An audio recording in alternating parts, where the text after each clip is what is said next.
Minha mãe disse que eu era burra e queria garantir que permanecesse assim. Minha mãe designou para cada um de seus filhos uma identidade no nascimento da qual nunca poderíamos escapar. Natália era inteligente, Eden era bonita, Miguel era o forte e eu era burra. Mamãe não apenas nos rotulou, ela nos punia sempre que éramos bons nas coisas erradas. Ela chamava isso de manter o ecossistema familiar. As designações foram feitas em minutos após nossos nascimentos, baseadas nas primeiras impressões da mamãe. Natália nasceu quieta e observadora, então mamãe a declarou a inteligente. Eden tinha traços delicados, mesmo como recém-nascida, ganhando bonita.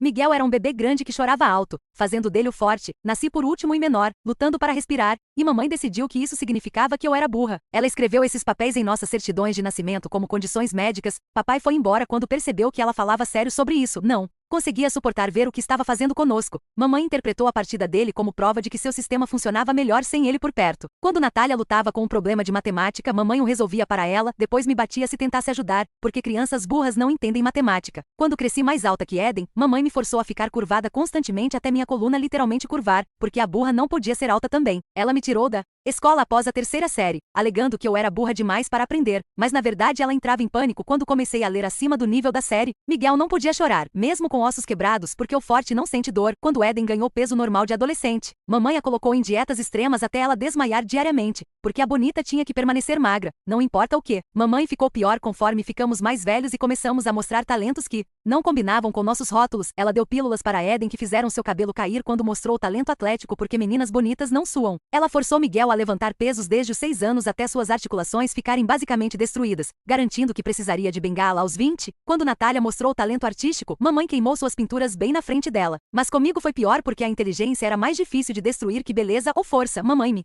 dava remédios que me deixavam tonta e confusa, dizendo a todos que eram para minha deficiência de aprendizagem severa que na verdade não tinha. Meus irmãos e eu tentávamos nos proteger mutuamente nesse pesadelo. Natália secretamente me ensinava de seus livros didáticos após meia-noite, arriscando a raiva da mamãe se fossemos pegas. Eden roubava meus remédios e os trocava por vitaminas sempre que podia. Miguel fingia me afastar de seus pesos, mas na verdade me ajudava a exercitar. Criamos toda uma linguagem secreta para nos comunicar sem mamãe notar. Éramos prisioneiros juntos, cada um lidando com sua maldição enquanto tentava ajudar os outros com as suas. Nossa primeira tentativa de fuga foi quando fiz 15 anos. Miguel tinha economizado dinheiro de trabalhos extras e planejamos fugir juntos. Mas mamãe tinha colocado rastreadores em nossos celulares e nos pegou na estação de trem. Sua punição foi brutal. Miguel teve que carregar sacos de 45 kg em todo lugar até suas costas cederem. Natália teve que resolver equações por 16 horas seguidas até colapsar. Eden teve que encarar espelhos listando seus defeitos por dias e eu tive que escrever. Sou burra demais para pensar por mim mesma 10,000 vezes depois disso. Ela nos mudou para esta casa de fazenda isolada e disse a todos que tínhamos morrido num incêndio. 3 anos depois, encontrei cursos online e comecei secretamente a estudar enquanto mamãe pensava que eu estava olhando livros de figuras. Meus irmãos criaram essas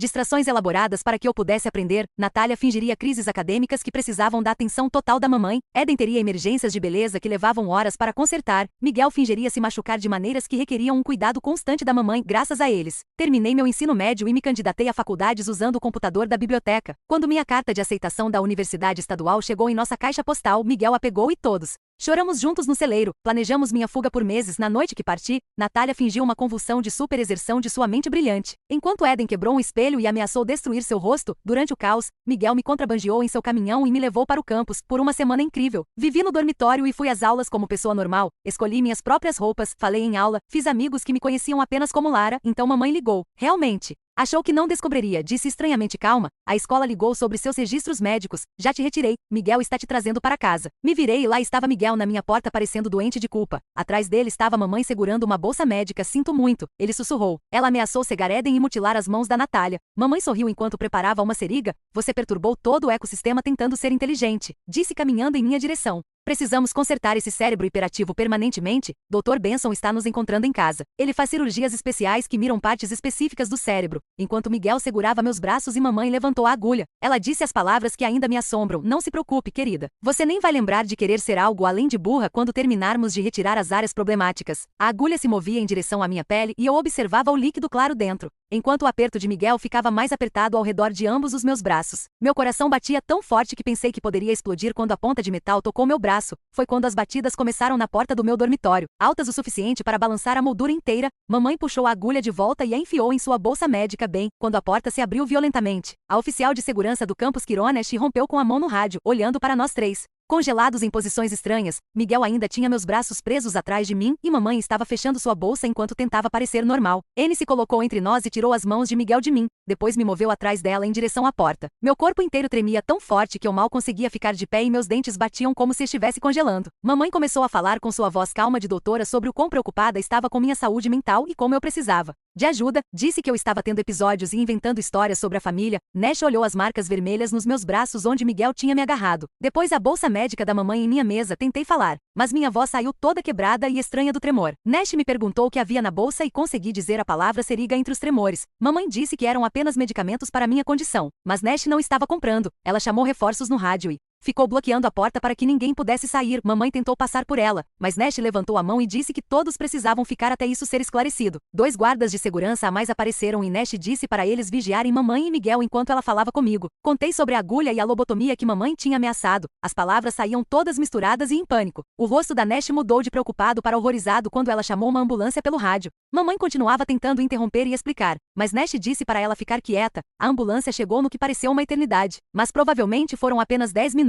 Os paramédicos me examinaram e encontraram a pequena marca vermelha onde a agulha tinha tocado minha pele. Eles me carregaram na ambulância enquanto Nash disse para mamãe e Miguel que precisariam ir à delegacia para interrogatório. No pronto-socorro, doutora Leonia Kaufman examinou o local da injeção e tirou fotos com uma câmera especial. Ela mediu as marcas vermelhas nos meus braços e documentou tudo no computador. Ordenou exames de sangue imediatamente para verificar se alguma droga tinha entrado no meu sistema. A enfermeira tirou o que pareceram 20 tubos de sangue enquanto doutora Kaufman me fazia perguntas sobre o que tinha acontecido. Contei sobre os remédios que mamãe me fazia tomar há anos, aqueles que me deixavam tonta e confusa. O rosto da doutora Kaufman ficou cada vez mais preocupado enquanto expliquei sobre a deficiência de aprendizagem falsa. Ela ordenou mais testes, incluindo amostras de cabelo que poderiam mostrar exposição a drogas voltando meses ou até anos. A enfermeira cortou pequenos pedaços do meu cabelo de diferentes partes da minha cabeça e os selou em sacos de evidência. Eles me fizeram fazer xixi num copinho também. E tiraram suaves de dentro da minha boca. Doutora Kaufman disse que fariam todos os testes possíveis para descobrir o que mamãe estava me dando. Passei a noite inteira no hospital fazendo testes e exames. Fizeram uma tomografia cerebral para verificar danos do uso de drogas a longo prazo. Na manhã seguinte, uma mulher chamada Leone Maia da universidade veio me ver. Ela se apresentou como gerente de caso e se sentou com uma pasta grossa de papéis. Explicou que o escritório de registros tinha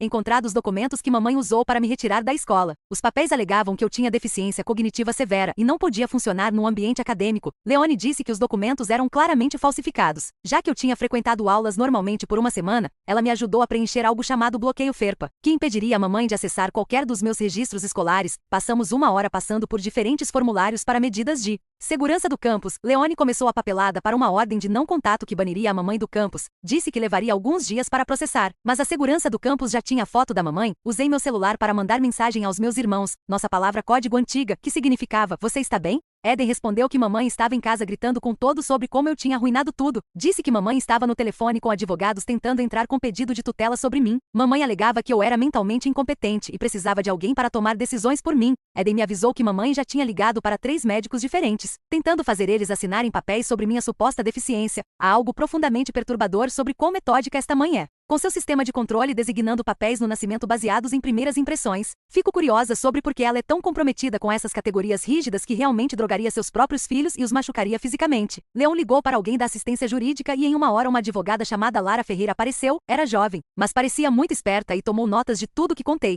Disse que precisávamos documentar cada coisa para lutar contra a tentativa de tutela. Me fez escrever tudo o que conseguia lembrar sobre os remédios e o abuso. Fizemos listas de todas as vezes que mamãe nos machucou por sermos bons nas coisas erradas. Lara disse que minha aceitação na faculdade e notas ajudariam a provar que eu não era mentalmente deficiente. Detetive Luía Brandão veio naquela tarde para tomar meu depoimento oficial sobre o que aconteceu no dormitório. Me fez passar por tudo passo a passo enquanto gravava num dispositivo pequeno. Perguntou sobre o padrão de abuso a longo prazo e contei sobre os papéis que mamãe nos designou. Queria saber sobre qualquer prova que eu pudesse ter do que mamãe estava fazendo conosco. Lembrei das certidões de nascimento que Miguel tinha mencionado uma vez, onde mamãe tinha escrito nossos papéis designados. Detetive Brandão anotou isso e disse que procuraria obter cópias do escritório de registros do condado. Passei os 2 dias seguintes passando por tudo que tinha, juntando meu certificado de ensino médio da pasta que escondi no celeiro, imprimindo minha carta de aceitação da faculdade no computador da biblioteca e fazendo capturas de tela de toda a mensagem de texto que meus irmãos me mandaram ao longo dos anos. Sobre o que mamãe estava fazendo conosco, Lara se sentou comigo na cafeteria do hospital organizando tudo, fazendo cópias de tudo e organizando em pastas diferentes, rotuladas competência educacional e padrão de abuso e evidência médica.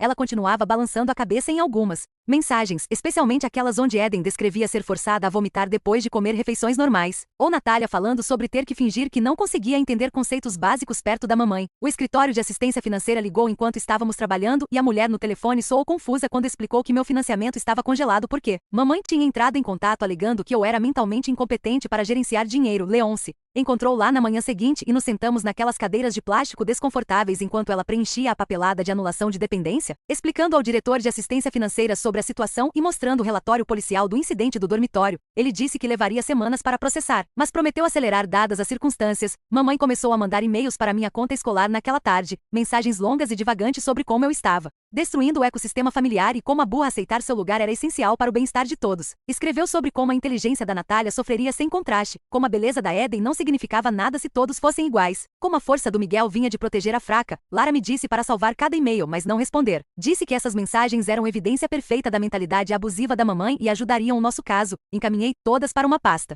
separada e tentei não lê-las muito de perto porque faziam minhas mãos tremerem. Doutora Kauerman ligou 3 dias depois com os resultados dos exames de sangue. Sua voz cuidadosa enquanto explicava que tinham encontrado traços de sedativos no meu sistema consistente com exposição a longo prazo, especificamente um tipo comumente usado para tratar ansiedade severa, mas que causaria confusão e deficiência cognitiva em alguém que não precisava deles. Ela estava ordenando teste de folículo capilar que poderia mostrar exposição a drogas voltando meses ou até anos e disse que essa evidência poderia ser crucial para acusações criminais contra a mamãe por envenenamento ou agressão.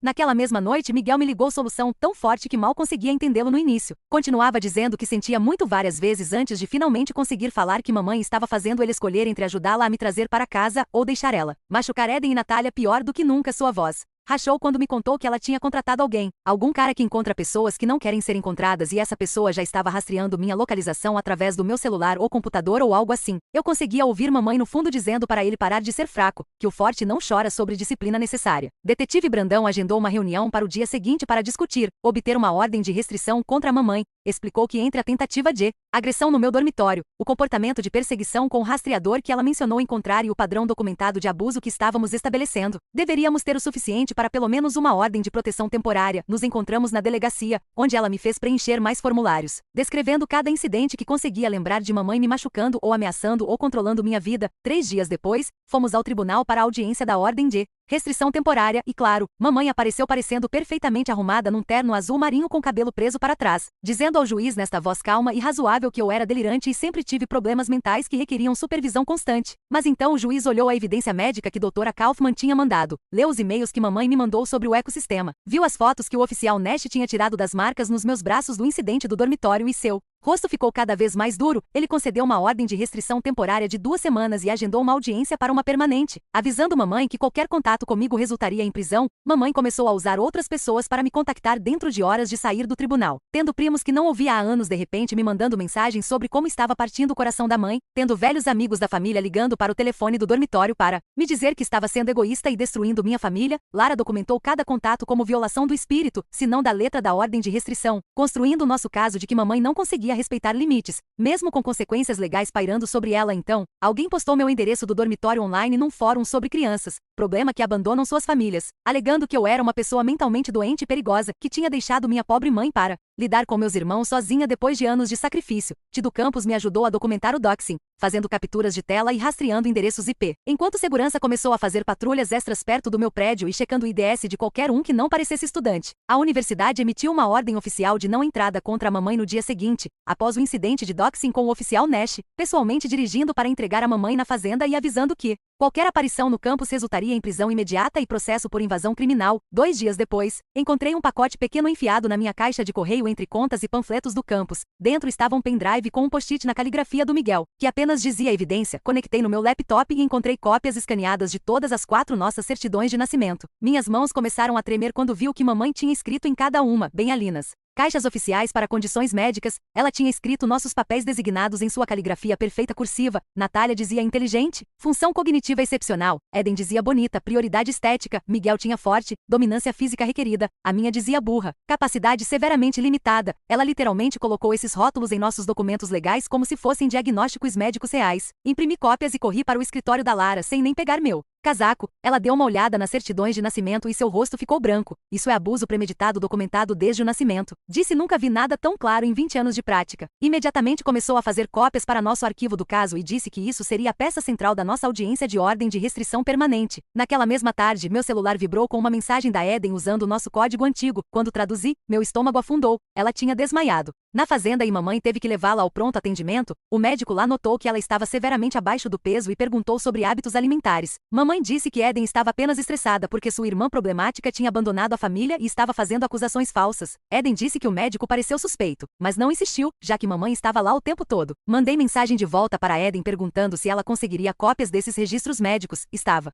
assustada, mas disse que tentaria já que o tratamento da mamãe estava piorando todo dia. Mamãe estava fazendo ela se pesar 3 vezes por dia agora e cortando suas porções de comida ainda menores. Na manhã seguinte, detetive Brandão ligou com notícias inesperadas. Uma vizinha de perto da fazenda tinha visto cobertura jornalística sobre a investigação e contatou a polícia. Essa mulher disse que ouvia gritos estranhos de nossa propriedade há anos e notou caminhões de suprimentos médicos fazendo entregas frequentes demais para uma família normal. Sempre se perguntou o que estava acontecendo. Mas mamãe disse a todos que éramos crianças com necessidades especiais educadas em casa, que requeriam cuidado médio constante. Brandão estava adicionando o depoimento da vizinha à pilha crescente de evidências contra a mamãe. Lara decidiu que era hora de ir atrás do Dr. Benson também. Ela apresentou uma queixa formal ao Conselho Médico Estadual sobre seu envolvimento nas ameaças de lobotomia da mamãe. Mesmo que ele não tivesse realmente feito nada ainda, apenas planejar tal procedimento numa pessoa saudável violaria todo o padrão de ética médica que existia. O Conselho Médico confirmou que abriam uma investigação e intimariam seus registros de pacientes. 3 dias depois, Lara ligou com más notícias. Mamãe tinha entrado com pedido de tutela de emergência sobre mim, alegando que eu era profundamente deficiente e um perigo para mim mesma, sem supervisão constante. O tribunal agendou uma avaliação para a semana seguinte. Lara lutou duro e conseguiu que concordassem em usar um avaliador independente ao invés do médico que mamãe queria usar. Miguel deixar aquele pendrive é como encontrar o diário do vilão, onde escrever um plano maligno na capa. Mamãe literalmente rotulou seus filhos como produtos no supermercado em suas certidões de nascimento. Ela me treinou sobre o que esperar e disse para apenas ser eu mesma e responder honestamente. A avaliação aconteceu no escritório.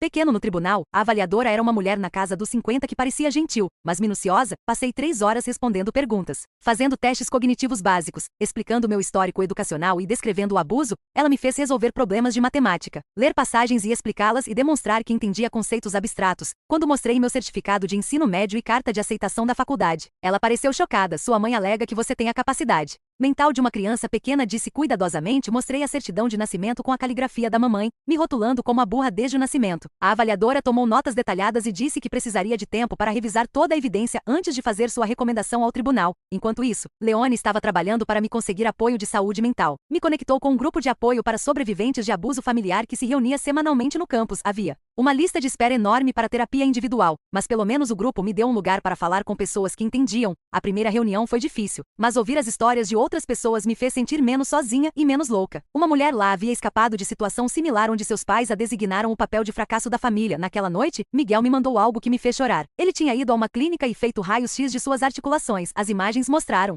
dano severo de ser forçado a levantar pesos pesados desde os cianos, joelhos, ombros e coluna. Todos mostraram sinais de lesões por estresse repetitivo que provavelmente precisariam de cirurgia eventualmente. Disse que ver o dano real em preto e branco estava rompendo anos de programação da mamãe. Finalmente estava ficando bravo com o que ela fez ao seu corpo em nome de torná-lo forte. Estava pensando em dar depoimento à polícia, mas ainda tinha medo do que aconteceria com Natália se voltasse completamente contra a mamãe. Detetive Brandão me ligou 2 dias depois sobre tentar obter mandado de busca para o escritório do Dr. Benson. Explicou que o processo estava se movendo devagar, já que tecnicamente ele não tinha feito nada ilegal ainda. Ser ameaçado como ferramenta para os planos da mamãe não era suficiente para a maioria dos juízes aprovarem o mandado. Ela precisava de mais evidência de intenção real ou preparação para o procedimento que mamãe tinha ameaçado. Entendi, mas me senti frustrada que não pudéssemos apenas pará-lo antes que algo ruim acontecesse. Todo o sistema legal parecia projetado para esperar até depois que crimes acontecessem, ao invés de preveni-los. Naquela mesma tarde, voltei ao meu dormitório após reunião com Lara e encontrei algo estranho. Um pedaço de papel dobrado tinha sido empurrado por baixo da minha porta enquanto estava fora. Minhas mãos tremeram quando abri e li as palavras escritas em caligrafia familiar: meninas burras que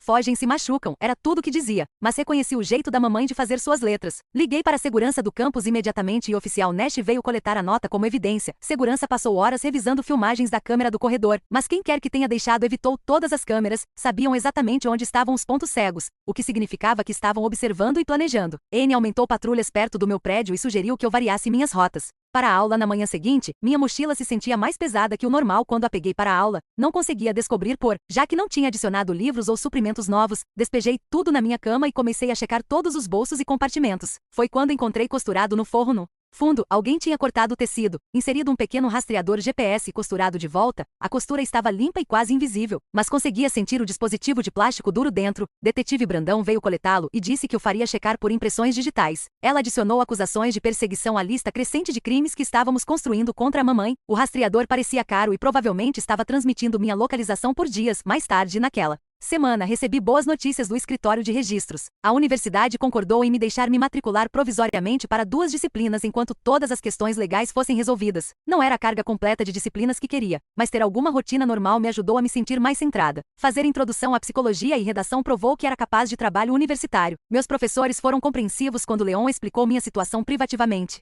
Ofereceram extensões em tarefas quando tinha datas no tribunal ou reuniões policiais. Balancear o trabalho de curso com tudo mais rapidamente se tornou avassalador. Alguns dias eu ia direto de entrevista policial para aula, para reunião com Lara. Meu cérebro se sentia puxado em muitas direções e lutava para focar na lição de casa. O grupo de apoio me ajudou a gerenciar o estresse, mas ainda me sentia como se estivesse me afogando às vezes. 3 semanas após a avaliação, finalmente recebemos a decisão sobre a petição de tutela de emergência da mamãe. O relatório da avaliadora foi claro e direto sobre minha competência completa. O juiz negou a petição da mamãe e pareceu genuinamente preocupado com toda a evidência que apresentamos. Agendou a audiência completa para a ordem de restrição permanente e pediu que detetive Brandão continuasse investigando. Mamãe não reagiu bem à negação. Pelo que ouvi de meus irmãos naquela noite, Natália me mandou texto assustado usando o nosso código secreto. Mamãe tinha dito que se ela testemunhasse contra ela, destruiria as mãos da Natália para que nunca pudesse escrever ou digitar novamente. Natália estava pensando em fugir, mas não sabia para onde ir ou como sobreviver sozinha. Nunca foi permitido ter emprego ou aprender habilidades básicas de vida. Imediatamente contei a Lara e detetive Brandão sobre a ameaça da Natália. Elas nos conectaram com assistente social chamada Justina Wilkerson, especializada em ajudar vítimas de abuso a escapar com segurança. Justina começou a trabalhar com meus irmãos para planejar saídas seguras quando estivessem prontos. Deu informações sobre abrigos e recursos de transporte através de mensagens codificadas. A parte difícil era superar anos de controle psicológico que os fazia ter medo de partir. Mamãe os havia convencido de que não poderiam sobreviver sem ela. Mesmo enquanto os destruía, 2 dias depois, recebi ligação que me fez chorar de alívio e preocupação ao mesmo tempo. Eden finalmente havia escapado para abrigo feminino depois que mamãe descobriu que estava secretamente falando comigo. Mamãe encontrou o celular escondido da Eden e começou a gritar sobre traição e quebrar o ecossistema. Eden agarrou bolsa de roupas e correu para fora enquanto mamãe estava destruindo o celular. Me ligou do abrigo chorando, mas também soando aliviada pela primeira vez em anos. Disse que não conseguia mais aguentar a fome forçada e finalmente escolheu sua vida sobre a aprovação da mamãe. O abrigo estava mantendo sua localização secreta e ajudando-a a obter atenção médica pelos danos de anos de desnutrição. Dentro de horas, mamãe ligou para a polícia para denunciar Eden como fugitiva sequestrada. Alegou que eu tinha feito lavagem cerebral na Eden e forçado ela a deixar casa contra sua vontade. Detetive Brandão rapidamente confirmou com o abrigo que Eden era adulta que havia partido voluntariamente. O relatório falso adicionou outra marca ao padrão de assédio e controle que mamãe continuava exibindo. Brandão disse que cada mentira que mamãe contava às autoridades apenas tornava nosso caso mais forte. Mamãe estava destruindo sua própria credibilidade e fazendo esses movimentos desesperados para recuperar controle. Enquanto isso, Eden finalmente estava comendo refeições regulares, sem alguém monitorando cada mordida. Me contou que a equipe do abrigo estava chocada com quão abaixo do peso estava para sua altura. Conectaram ela com médicos especializados em ajudar pessoas a se recuperar de transtornos alimentares. Eden disse que se sentia estranho comer sem culpa, mas estava determinada a ficar saudável. Queria estar forte o suficiente para testemunhar sobre o que mamãe fez a todos nós. Lara começou a montar reclamação de assédio civil na manhã seguinte, baseada em toda a coisa online que mamãe estava fazendo, puxando capturas de tela dos posts, alegando que eu era mentalmente doente e perigosa, documentando cada conta falsa que criou para espalhar mentiras sobre mim, rastreando o post de Doshin original que tinha meu endereço do dormitório, espalhou papéis pela mesa, mostrando como mamãe postou em fóruns de pais, dizendo que eu era fugitiva com dano cerebral severo, que precisava ser trazida para casa para cuidar do médico. Criou panfletos falsos de pessoa desaparecida com minha foto, alegando que eu tinha capacidade mental de criança de 5 anos. Até fez site chamado Ajudem a Trazer Lara para Casa, cheio de histórias inventadas sobre minhas supostas deficiências. Lara explicou que ter casos criminais e civis criaria múltiplas maneiras de parar o comportamento da mamãe, já que diferentes tribunais poderiam emitir diferentes tipos de ordens com diferentes penalidades. Enquanto trabalhava nisso, Doutora Kaufman ligou com resultados da análise capilar e conseguia ouvir choque em sua voz quando explicou que teste mostrou que fui exposta a sedivos consistentemente por pelo menos 4 anos com níveis que sugeriam que alguém estava deliberadamente me drogando ao invés de me dar qualquer tipo de tratamento médico real. Os padrões de concentração em diferentes seções do meu cabelo criaram linha do tempo, mostrando que as drogas começaram por volta dos meus 14 anos e continuaram até eu escapar para a faculdade, com níveis mais altos durante o ano passado, quando mamãe deve ter aumentado doses para me manter confusa enquanto ficava mais velha. Doutora Kaufman disse que nunca viu nada assim fora de casos de envenenamento criminal e estava preparando o relatório detalhado que fortaleceria significativamente qualquer acusação criminal. Naquela mesma tarde, carta chegou do escritório do Dr. Benson, alegando que não tinha um registro de procedimentos planejados para mim e negando discussões com minha mãe sobre intervenções médicas. Mas Lara no palavreado cuidadoso que evitava realmente dizer que ele nunca conversou com mamãe sobre isso. Como Eden sabia exatamente quando pegar suas coisas e correr enquanto mamãe estava ocupada quebrando o celular, o timing pareceu tão perfeito como se estivesse planejando esse momento exato para escapar há muito tempo. A carta continuava usando frases como nenhuma consulta formal e nenhum agendamento marcado. Isso soou como proteção legal ao invés de negação real e mencionou compromisso do escritório com ética médica apropriada 3 vezes diferentes. O que Lara disse mostrava consciência de culpa. Detetive Brandão teve ideia para conseguir mais evidência e me fez ligar para o escritório do Dr. Benson enquanto gravava tudo, me orientando a fazer perguntas gerais sobre se faziam visitas domiciliares ou procedimentos privados. O próprio Dr. Benson atendeu o telefone e, embora não admitisse nada específico sobre mim, mencionou que sua prática às vezes lidava com casos difíceis, requerendo descrição e procedimentos privados para famílias com circunstâncias especiais. O que Brandão disse era suficiente para investigar sua licença médica e intimar seus registros. 2 dias depois, Miguel me ligou chorando porque havia rompido algo no joelho durante uma das sessões de treinamento forçado da mamãe, onde ela o fez carregar 90 kg escada acima e abaixo por 3 horas seguidas. O médico do pronto atendimento disse que precisava de cirurgia e ficaria em muletas por pelo menos 2 meses, o que significava que fisicamente não conseguia mais fazer os exercícios de força loucos que mamãe exigia. Me disse que a lesão foi quase alívio porque ele deu desculpa para parar de ser executor da mamãe. Enquanto descobria como sair, conseguia ouvir a dor em sua voz, tanto da lesão física quanto de anos de dano articular. Justina estava trabalhando com ele para arranjar transporte para abrigo masculino quando estivesse pronto para partir, montando o plano de fuga inteiro com o voluntário que o pegaria durante um dos compromissos de fisioterapia para que mamãe não soubesse que ele se foi até horas depois. Mas Miguel continuava hesitando porque estava apavorado sobre o que mamãe poderia fazer a Natália se eu e estivéssemos fora, dizendo que não conseguia abandonar nossa irmã para enfrentar a raiva da mamãe sozinha, mesmo que ficar estivesse destruindo seu corpo. Havia sido executor por tanto tempo que a culpa de deixar Natália desprotegida estava o comendo vivo, e Justina tinha que continuar lembrando que não conseguiria proteger ninguém se mamãe destruísse completamente sua capacidade de andar. Uma semana depois, estava caminhando para a aula quando notei alguém de casaco grande e óculos escuros me seguindo pelo campus, e mesmo que o disfarce incluísse peruca e roupas diferentes, reconheci o andar da mamãe instantaneamente. De anos observando suas mudanças de humor, mandei mensagem para o oficial Nash imediatamente e continuei caminhando em direção ao escritório de segurança do campus enquanto mamãe se aproximava, mão alcançando sua bolsa por algo que não conseguia ver. Nha interceptou bem em frente à biblioteca e quando mamãe tentou alegar que era apenas mãe preocupada checando sua filha, Nash lembrou sobre ordem de não entrada e chamou reforços. Assistir Nash colocar algemas na mamãe enquanto gritava sobre seus direitos parentais. Se sentiu como algo de sonho após todos os anos de mamãe tendo controle completo sobre cada aspecto de nossas vidas. Mamãe foi acusada de invasão criminal e violação de ordem de restrição e promotor disse que essa prisão ajudaria nosso caso significativamente, já que mostrava que mamãe não conseguia respeitar limites legais. 3 semanas depois, na audiência de ordem de restrição permanente, a vizinha de perto da fazenda testemunhou sobre ouvir gritos a todas horas e ver caminhões de suprimentos médicos fazendo entregas que pareciam excessivas para a família regular. Descreveu-me encontrar uma vez quando tinha 15 tropeçando confuso em seu quintal porque os remédios que mamãe me dava me deixaram tão tonta que me perdi, e como mamãe me arrastou para casa dizendo que eu era severamente deficiente e propensava a vagar, combinado com toda a nossa outra evidência, incluindo certidões de nascimento com nossos papéis designados, evidência de drogas e violações repetidas da mamãe. O juiz parecia mais e mais perturbado conforme a audiência continuou. O juiz concedeu ordem de restrição de 3 anos com termos tão rigorosos que mamãe não podia nos contactar direta ou indiretamente, não podia chegar a 150 metros de nós e não podia postar sobre nós online. A advogada da mamãe argumentou que era excessivo para a mãe tentando ajudar seus filhos, mas o juiz disse que padrão de abuso e violações recentes mostraram ameaça séria contínua que requeria proteção máxima. Dentro de dias, mamãe entrou com processo de difamação, alegando que eu estava mentindo sobre tudo e destruindo sua reputação com acusações falsas de abuso, buscando danos por angústia emocional e exigindo que eu publicamente retratasse minhas delusões sobre ser drogada e controlada. Lara apenas riu quando viu o processo e imediatamente começou a preparar moção anti-Zilap para fazer ele ser rejeitado, explicando que esse tipo de retaliação era comum de abusadores tentando silenciar suas vítimas através de intimidação legal. 2 semanas depois, o tribunal estava lotado quando o juiz decidiu sobre moção anti-Zilap da Lara e assistiu o rosto da mamãe ficar vermelho. quando ele disse que seu processo estava claramente destinado a me silenciar de falar sobre minhas próprias experiências de abuso. O juiz ordenou que pagasse todas minhas taxas legais dentro de 30 dias e avisou que quaisquer processos futuros seriam vistos como assédio, enquanto a advogada da mamãe tentava argumentar que isso era sobre proteger a reputação de mãe, mas o juiz não estava comprando nada disso. Detetive Brandão me ligou naquela mesma tarde dizendo que finalmente conseguiu aprovação para mandado de busca baseado em tudo que tínhamos dado, testemunho da vizinha e informações novas de outras famílias que lidaram com o Dr. Benson. Me avisou que buscariam a fazenda na manhã seguinte, procurando por suprimentos médicos, drogas não prescritas a ninguém e qualquer documentação do sistema de ecossistema da mamãe, e perguntou se havia algo específico que deveriam procurar. Contei sobre arquivo no quarto da mamãe, onde guardava todos os nossos gráficos de desenvolvimento rastreando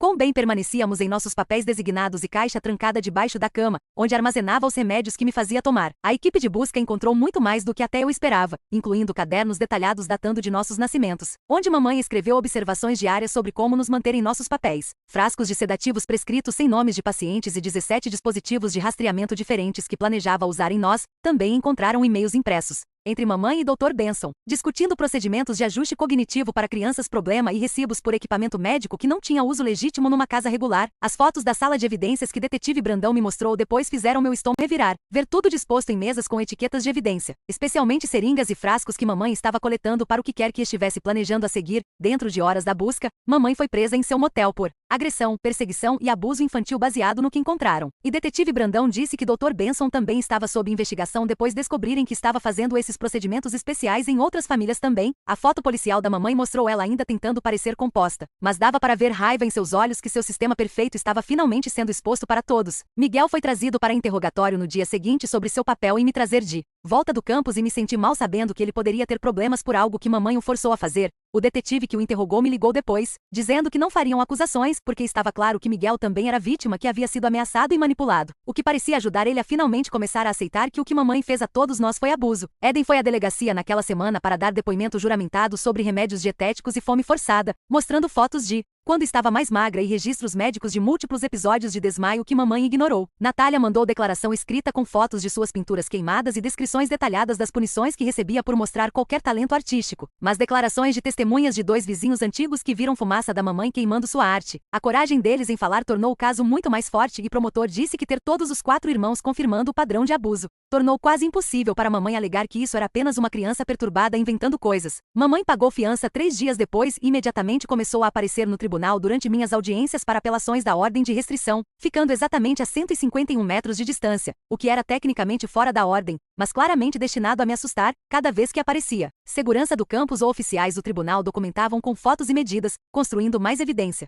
que não conseguia respeitar limites mesmo enfrentando acusações criminais sérias. O trauma começou a me atingir forte, uma vez que perigo imediato passou, e me encontrei pulando sempre que alguém caminhava atrás de mim, ou incapaz de dormir, porque cada som me fazia pensar que mamãe encontrou o jeito de contornar a ordem de restrição. Acordava às 3 da manhã em pânico total, pensando que ouvia sua voz ou cheirava o cheiro de medicina daqueles remédios que costumava forçar garganta abaixo mesmo, sabendo logicamente que não conseguia chegar perto de mim. Leone me ajudou a entrar na lista de espera para terapia de trauma através do centro de aconselhamento da universidade, mas disseram que poderia levar semanas antes de vaga abrir, porque tantos estudantes precisavam de ajuda. Ela também me conectou com um grupo de apoio online para sobreviventes de abuso familiar, o que ajudou apenas saber que outras pessoas entendiam como era ter medo da própria mãe. Promotora Laura Atkins chamou reunião comigo e Lara para discutir acordo que estava considerando oferecer à mamãe, onde se declararia culpada de agressão e perseguição, em troca de descartar acusações mais sérias. Explicou que julgamentos são realmente difíceis para vítimas, tendo que testemunhar e reviver tudo em detalhe, e esse acordo garantia que ela recebesse liberdade condicional com tratamento psiquiátrico obrigatório, mas ordem de não contato a longo prazo conosco. Encontrar caminhões de suprimentos médicos fazendo entregas regulares à casa regular me faz perguntar quantas pessoas notaram algo errado, mas nunca fizeram perguntas sobre o que estava acontecendo dentro daquela fazenda. Os termos incluíam 3 anos de liberdade condicional, onde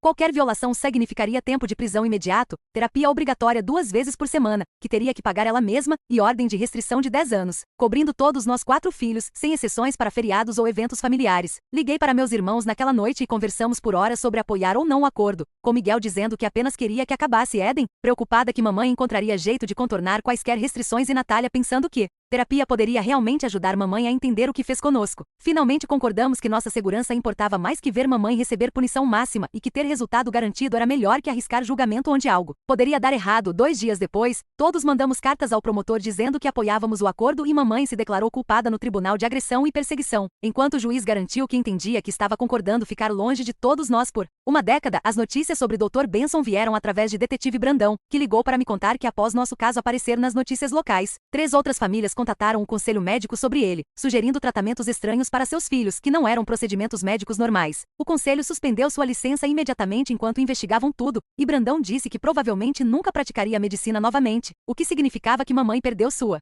principal que realmente teria feito as coisas horríveis que ameaçou. Eden me mandou mensagem uma semana depois que encontrou o apartamento pequeno, apenas 2 quarteirões do campus, usando dinheiro que nossa avó nos deixou que mamãe nunca soube, e finalmente estava comendo refeições reais novamente após anos de fome. Disse que seu corpo estava lentamente lembrando como normal se sentia e entrou na lista de espera para terapia de transtorno alimentar no Centro de Saúde Estudantil, mesmo que pudesse levar meses para entrar. Miguel me mandou mensagem dizendo que começou a fazer fisioterapia para todo dano às articulações de ser forçado a levantar pesos desde os anos, e terapeuta ficou chocado com quão ruim tudo estava. Também escreveu que se juntou a grupo de apoio para homens que foram abusados e que sentia muito por ajudar mamãe naquele dia no meu quarto. Mesmo sabendo que provavelmente não conseguia me perdoar ainda, apreciei ele tentando consertar as coisas, mesmo que não estivesse pronta para confiar completamente nele novamente após o que aconteceu. Natália me ligou numa tarde para dizer que conseguiu um emprego na loja de suprimentos de arte no centro e começou a pintar novamente na sala dos fundos durante intervalos onde ninguém podia vê-la. Não estava pronta para mostrar seu trabalho a ninguém ainda porque mamãe queimando suas pinturas ainda assombrava, mas apenas segurar pincel novamente a fazia se sentir mais ela mesma. O escritório de assistência financeira finalmente processou minha anulação de dependência após semanas de papelada e reuniões onde tive que provar que mamãe não deveria ter controle sobre minha educação mais. Reinstalaram o meu pacote completo de assistência financeira e colocaram bloqueios permanentes em todos os meus registros para que mamãe nunca pudesse acessá-los novamente, o que significava que podia me registrar para disciplinas de tempo integral no próximo semestre, sem me preocupar com ela interferindo. Meus irmãos e eu começamos a nos mandar mensagens usando mistura de nossa linguagem secreta antiga de quando éramos crianças e conversa normal, porque todos precisávamos ficar conectados, mas também respeitar que todos estávamos lidando com trauma diferentemente. Eden estava focando em sua recuperação física enquanto Natália estava reconstruindo seu lado criativo e Miguel estava trabalhando através de sua culpa sobre ser executor da mamãe todos aqueles anos. Finalmente saí da lista de espera para terapia e me encontrei com conselheira especializada em trauma familiar e questões de controle. Ouviu toda a minha história sem julgamento e me disse que o que mamãe fez foi abuso psicológico e físico severo, não apenas criação rigorosa como mamãe sempre alegou. Naquela noite após terapia, realmente dormi a noite inteira pela primeira vez desde escapar, sem pesadelo sobre mamãe me encontrando ou acordar em pânico pensando que ouvia sua voz. O promotor ligou para me contar que no primeiro check-in de liberdade condicional da mamãe, o oficial teve que avisá-la porque tentou nos contactar através de primo que ligou para Eden perguntando por estávamos sendo tão cruéis com nossa mãe. O oficial de liberdade condicional documentou a violação e disse à mamãe que quaisquer tentativas a mais significariam tempo de prisão imediato, o que me fez sentir que o sistema estava realmente nos protegendo pela primeira vez. Eden, Natália e eu decidimos nos encontrar para café numa lozinha perto do campus, que foi a primeira vez que nós 3 estivemos juntas sem mamãe, controlando cada palavra e ação. Todas estávamos danificadas de maneiras diferentes, com Eden ainda muito magra e mãos da Natália tremendo ligeiramente e eu ainda verificando por cima do ombro constantemente. Mas estávamos aprendendo o que significava apenas existir como nós mesmas. Eden pediu refeição completa sem contar calorias, enquanto Natália rabiscava em guardanapos. E falei sobre minhas disciplinas sem fingir ser burra. Ficamos por 3 horas apenas sendo irmãs normais pela primeira vez em nossas vidas, sem papéis para representar ou punições para temer. Caminhando para minha aula matinal de português na semana seguinte, percebi que não estava checando atrás de mim a cada poucos passos ou planejando rotas de fuga caso uma mãe aparecesse. O sol sentia quente no meu rosto e outros estudantes corriam por mim para chegar às aulas, e eu era apenas outra universitária indo aprender algo novo. Sentei na primeira fileira e levantei minha mão para responder perguntas sobre a leitura, sem me preocupar que ser inteligente me machucaria. Professor sorriu quando dei minha resposta e disse que fiz ponto excelente, o que teria me rendido surra em casa, mas aqui apenas significava que entendi o material. Após aula, caminhei para a biblioteca e estudar para meu exame de psicologia, sem curvar meus ombros para parecer menor ou arrastar pés para parecer menos capaz. Outros estudantes estudavam ao meu redor e tirei meus livros e marcadores como se fosse totalmente normal, como se pertencesse aqui tanto quanto qualquer outra pessoa. A burra estava fazendo disciplinas universitárias e fazendo amigos que me conheciam apenas como Lara, não como o papel designado de alguém num ecossistema familiar doente. Tinha futuro que mamãe disse que nunca poderia ter, e mesmo que todos tivéssemos longo caminho na cura, finalmente éramos livres para nos tornar quem realmente éramos, ao invés de quem ela decidiu que tínhamos que ser. Bom, pessoal, é isso para a aventura de comentário de hoje. Obrigada por me deixarem espalhar minhas observações pelo caminho até nossos caminhos se cruzarem novamente. Fiquem atentos, se chegaram até o final, deixem um comentário.